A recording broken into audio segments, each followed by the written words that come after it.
ठीक समानता है का ठीक है अधिकार का हनन हाँ नहीं हो सही रहा गुड है। Good good good good. देखिए हम ना आपको 5 पॉइंट बताते हैं कि हम लोगों का री एग्जाम क्यों होगा इसके रिगार्डिंग। पहला पॉइंट ये है कि री एग्जाम इसीलिए होगा क्योंकि ना इसके पीछे ये वजह है कि अगर हम लोगों को इक्वलिटी नहीं मिला और ना आर्टिकल 14 और आर्टिकल 16 का हनन है। और दूसरा बात ये है कि री एग्जाम क्यों होना चाहिए उसका वजह यह है कि हम लोगों को ना एक बार पेपर 13 को हो गया, फिर दोबारा जो 4 को हुआ तो उनके बीच में दिन का समय मिला तो बच्चा को पैटर्न पता था और पैटर्न की वजह से उसको बेनिफिट मिला। इस वजह से भी हम लोग आगे बढ़ सकते हैं कोर्ट में। उसके बाद दूसरा मैटर ये है कि अगर 6 तारीख के नोटिफिकेशन में आयोग खुद मान चुका है कि नॉर्मलाइजेशन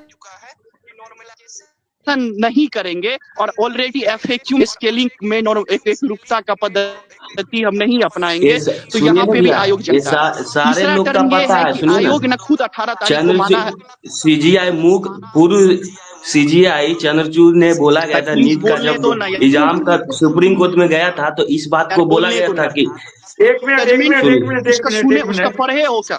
बोलने दो प्लीज। एक मिनट एक मिनट। मुद्दे को हम लोग थोड़ा सा भटक रहा है, नहीं पता चल रहा है। मेन टॉपिक पे मुद्दे पे जा आइए नहीं रहे भाई हम लोग, लोग। मुद्दे पे आइए। अब बोलिए तो उस बोलिए, बात को हम जाजी लोग बोलिए, दिमाग क्या उठा बोलना चाह चुके रहे थे हैं। आप? 2 मिनट हमको बोलिए। हमको ये बोलना है कि हम लोग का बीपीएससी री एग्जाम 3 ग्राउंड पे होगा। पहला इक्विलिटी वाला ग्राउंड है, दूसरा क्वेश्चन आउट खुद वो मान रहा है कि 18 को बापू सभागार में 1 बजे तक एग्जाम फ्री एंड फेयर हुआ, उसके बाद कुछ उपद्रवी तत्व बाहर लाया। तो इसके लिए सुप्रीम कोर्ट ये बात मान चुका है कि किसी भी रूप में क्वेश्चन बाहर आए तो उसको आउट माना जा सकता है। पहला ग्राउंड ये हुआ क्वेश्चन आउट। दूसरा इक्विलिटी नहीं हुआ, एडेड एडवांटेज मिल रहा है 20 दिन का जो बच्चा सेकेंड टाइम एग्जाम दिया। और तीसरा कंडीशन ये है कि वो खुद बोला कि नॉर्मलाइजेशन नहीं होगा। तो नॉर्मलाइजेशन अगर नहीं होगा तो कैसे वो नॉर्मलाइजेशन कर सकता है? स्केलिंग टर्म यूज किया तो खुद एफएक्यू में बोला कि स्केलिंग नहीं होगा। तो ये भी बात तो एक बार एग्जाम शुरू हो गया तो फिर दोबारा वो चेंज नहीं कर सकता।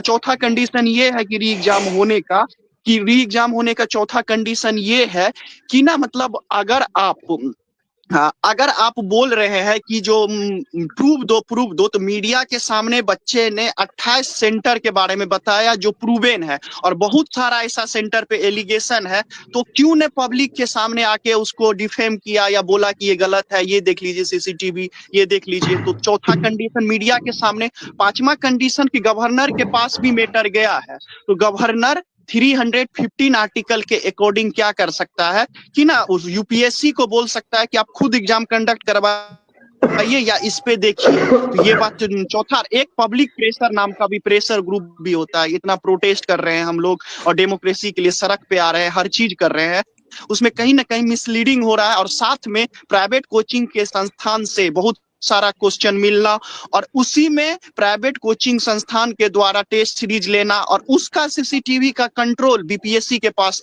ना होना, इन सब तमाम बातों के अकॉर्डिंग ये एग्जाम री एग्जाम हो के रहेगा। पहला कंडीशन इक्विलिटी, दूसरा कंडीशन खुद क्वेश्चन आउट माना, तीसरा कि वो बोल दिया कि नॉर्मलाइजेशन नहीं करेंगे, स्केलिंग नहीं करेंगे, तो फिर ये कैसा आया? चौथा कंडीशन जब पब्लिक के सामने या ऑफिशियल रूप से बच्चा एलिगेट किया तो उसके बारे में क्यों ने उसको कन्विंस में लिया।